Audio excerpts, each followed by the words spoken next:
Good morning, everybody, and welcome back to Coffee with Craig, where we talk about all things firearms, firearms policy, politics, culture, media, you name it. We talk about it right here on Coffee with Craig.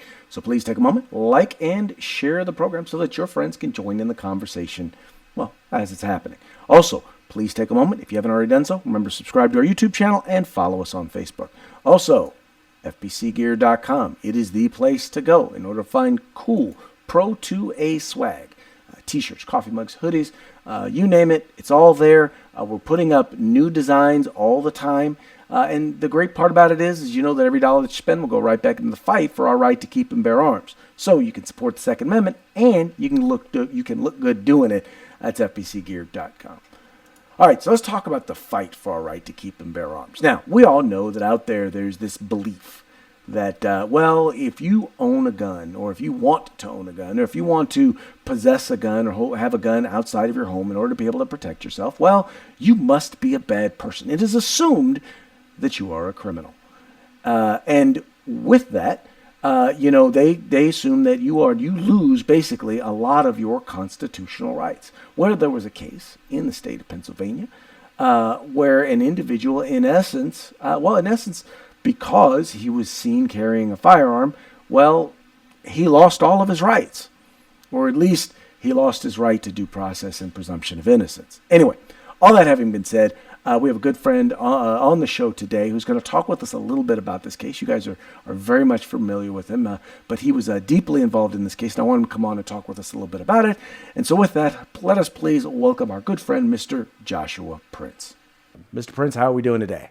Doing well, Craig, and yourself? I am doing quite excellent. I'm excited to hear about this particular case, as I'm sure that our viewers are as well. So please tell us what's happening. So on Friday, the Pennsylvania Supreme Court came down with the decision in Commonwealth versus Hicks. And that case, it has an interesting background in that there is some, quasi-dispute over exactly what happened. Apparently, the Pennsylvania Supreme Court has seen a video of it. I don't have a copy of the video. But Mr. Hicks apparently pulls up to a convenience store that also has some gas station or gas pumps out front. He gets out of his vehicle.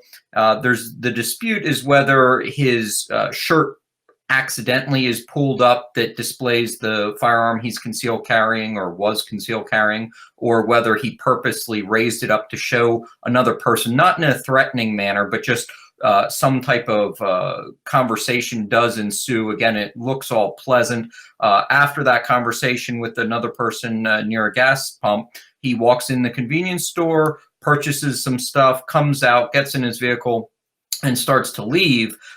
Unbeknownst to him, the city of Allentown had some city cameras near that location, and one of the camera operators saw him when he got out of his vehicle have this firearm on his person, and they called the police immediately. So just as Mr. Hicks is leaving, the police all pull up. It's something almost out of a movie, it sounds like. All these squad cars flying up, officers jumping out, guns out, directing him to get out of the vehicle. And as a result, he does end up being detained.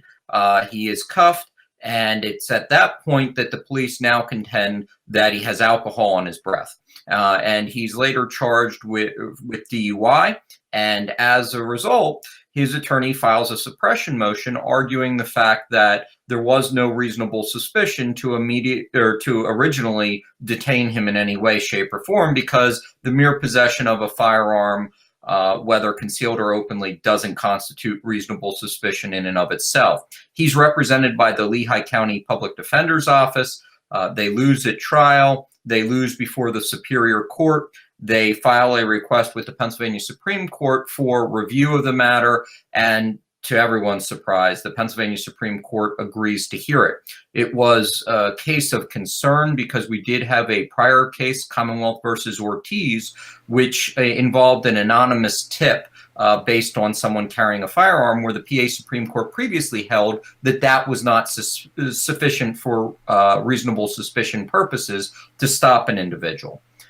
So anyway, once I became aware of the case and the fact that the Pennsylvania Supreme Court agreed to hear it, several members of the Pennsylvania General Assembly, Firearms Policy Coalition, as well as Firearm Owners Against Crime, asked me to prepare an amicus brief, which I did, and we filed with the court. And what's really interesting is in the 54-page decision that the Pennsylvania Supreme Court issued on Friday, it took about 3/4 of our arguments and included them in their decision. Wow. I think about 90% of the case law that we cited to in our brief was used by the court. We had done a 50-state analysis looking at how all 50 states deal with this issue, as well as what the federal precedent was in all the different circuit courts across the United States. And it was absolutely amazing. Honestly, I was astonished to learn that even in New Jersey, there is case law that suggests that it is not reasonable suspicion just because you see an individual with a firearm that they're committing any type of criminal act. So thankfully, the Pennsylvania Supreme Court's decision on Friday came down, as I said before, in a 54-page decision affirming that it does not constitute reasonable suspicion of criminal activity merely because an individual is openly or concealedly carrying a firearm. So, and that flies in the face of what many of these policymakers are trying to put out there. They want to make it seem like if you possess a firearm, or if you have a desire to possess a firearm, in particular outside of the home, that there's something wrong with you, that you must have, you're either paranoid or you must have some sort of nefarious reasoning for wanting to do so. And this really kind of flies in the face of that. Absolutely. And I think it's interesting that even the U.S. Supreme Court in D.C. v. Heller, if you search the decision for the word pocket, you'll come right to the section where the U.S. Supreme Court defines what it means to bear arms. And they said that the definition of it, at the core of it, is carrying a firearm in one's pocket for purposes of armed conflict. So although it hasn't really been discussed much in legal circles, I believe that the U.S. Supreme Court's already said that the core of the Second Amendment includes the carrying of a concealed firearm in one's quote-unquote pocket for purposes of armed conflict. The other thing that I would note, I think this was an important decision in relation to the city of Pittsburgh that's trying to regulate firearms, and Firearms Policy Coalition and Firearms Policy Foundation are supporting that challenge there, where we're suing the city of Pittsburgh. And what was nice was in a footnote in this decision, the Pennsylvania Supreme Court again affirmed the fact that municipalities cannot regulate firearms and ammunition here in the Commonwealth. And I believe that was designed to inform the city of Pittsburgh that contrary to its statements that it's looking for the courts to be judicially active, the Pennsylvania Supreme Court is aware of the fact that all municipalities are preempted from being able to regulate firearms and ammunition and will not be usurping the General Assembly's authority in that regard. Well, and I think that is definitely an important thing, not just for the people of Pittsburgh, but for anybody who travels through Pittsburgh. When you have local municipalities passing a myriad of just literally a patchwork of laws, you don't know what laws you have to comply with in what particular city. In this case, one of the other things I wanted to bring up was just kind of the analogy that you used when you talked about comparing pulling someone over to see if they have a license to drive their car. In other words, taking someone into custody to prove that they have a valid license to drive their car. It's the same exact thing when it comes to a license to carry. You can't just pull someone over to find out if they have a valid license to carry. That's exactly right. And the court completely agreed with us. We made that argument in the amicus brief, and some individuals here in PA had chastised me in the past for making that argument, believing that that wasn't a valid argument. But the PA Supreme Court agreed with us, said it's the exact same context, and that, we can't stop individuals just to see if they do have that requisite license, because with that requisite license, their conduct is lawful.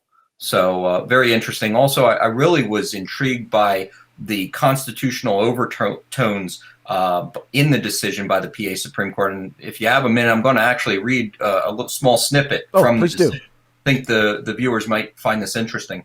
So in the decision, the court specifically said, if the consequence of our decision is that future courts afford meaningful Fourth Amendment protection to individuals engaged in other commonly licensed activities, that result is preferable to our allowance of governmental overreach that undermines the individual freedom that is essential to our way of life in this constitutional republic. The court then went on to say, crime and violence are ever-present threats in society, and it can be tempting to look to the government to provide protection from dangerous people with constant vigilance. However, the protections of the Fourth Amendment remain an essential bulwark against the overreaches and abuses of governmental authority over all individuals. Notwithstanding the dangers posed by the few, we must remain wary of the diminution of the core liberties that define our republic, even when the curtailment of individual liberty appears to serve an interest as paramount as public safety.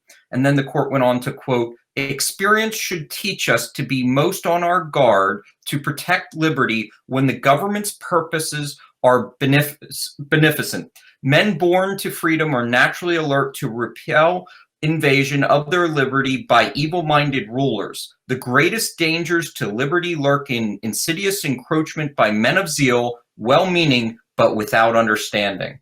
So I think that's really important to have an understanding of where the court was coming from in this decision. And I got to say, that was extremely refreshing. I haven't seen many, if any, decisions I can think of recently with any constitutional overtones like that.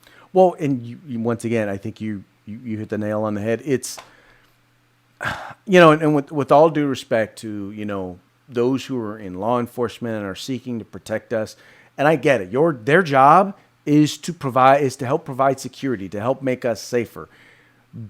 But there is a temptation too often to step over that line when it comes to invading or violating the individual liberties. And it's up to us, the people, and it's up to the courts to kind of push that back, to make sure that line is there and that line is protected, understanding that, I get it's going to make their job harder. Right. I understand. I completely and wholly understand that. But with all of that, if we allow that line to be brushed away, if we allow that line of individual liberty to be taken away, how far do they go? When does it stop?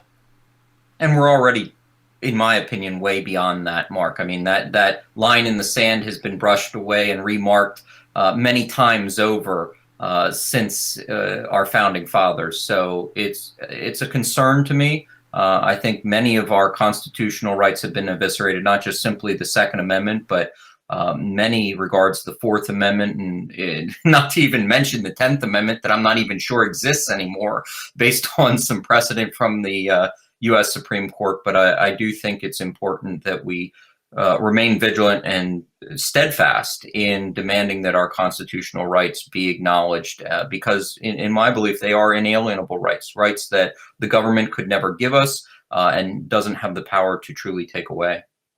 Now, do you think that this particular ruling has any implications beyond the state of Pennsylvania? I think it may help others if they find themselves having to fight this type of issue in a different state. As I said, our amicus brief, we reviewed all the different states that had decisions on point. And so that would mean someone who finds themselves in a different state, but in a similar situation, could now also use the Pennsylvania Supreme Court's decision to further buttress any arguments they have that, their stop was unlawful just because they were carrying a firearm. That is phenomenal. Well, hey, look, we've already, like I said, we've been saying for I don't know how long that they act like just want to treat us like we're criminals just because we want to exercise our constitutional right. Well, it's nice to know that there are those in the courts who agree that no, that is not in fact the case. So once again, thank you for all of the work you do, and thank you for coming on the program. Sure, Craig. Thanks for having me again. All right, sir. You take care. Well, that's going to be it for today's Coffee with Craig. We very much appreciate you guys tuning in. We appreciate you liking and sharing these videos and telling your friends about the Firearms Policy Coalition. As we like to say, we are the home in the fight for civil rights. Got to use them or you're going to lose them. You guys take care. If you like our videos, follow, subscribe, like, and share.